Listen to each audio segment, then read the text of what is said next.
গ্রাম বাংলার মানুষের খুব মজার এবং প্রিয় একটা খাবার হচ্ছে লতি চিংড়ি। আজকে আমি রান্না করব লতি চিংড়ি। এই জন্য ছোট ছোট চিংড়ি মাছগুলো খুব সুন্দর করে বেছে নিচ্ছি। সাথে লতিগুলোকে কেটে খুব ভালো করে ধুয়ে নিয়েছি। এরপর একটা প্যানে আমি দিয়ে দিব সানফ্লাওয়ার অয়েল এবং সাথে রসুন বাটা এবং পেঁয়াজ বাটা, এবং তার সাথে হলুদের গুঁড়া, মরিচের গুঁড়া, জিরার গুঁড়া, সজের গুঁড়া, লবণ সবকিছু দিয়ে মশলাটা আমি খুব ভালো করে কষিয়ে নিব।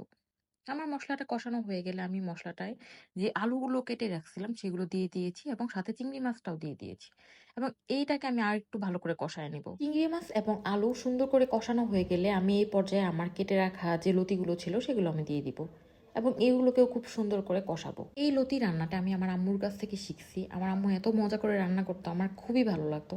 তো আমার লতিটা কষানো শেষ, এখন আমি অল্প একটু পানি দিয়ে দিব লতিটাতে। খুব বেশি পরিমাণে পানি দিলে দেখা যায় যে লতিটা বেশি গলে যায়, আমি তাই অল্প পরিমাণে পানি দিছি এবং কিছু কাঁচামরিচ কেটে দিছি আর কিছু ধনেপাতা দিছি। তারপর ঢেকে দিব খুব সুন্দর করে। এরপরে এই যে দেখেন ফাইনাল আমার লতিটা একদম মাখা মাখা ঝোল হয়ে গেছে এবং কালারটা এত সুন্দর আসছে এবং খেতেও অনেক মজা হয়েছে। ছোট চিংড়ি দিয়ে কচুর লতি, আসলে আপনারা বাসায় ট্রাই করে দেখবেন, খুবই মজা। আমি জানি এটা অনেকেই খুব পছন্দ করে, আমার খুব পছন্দের একটা খাবার এই লতি চিংড়ি।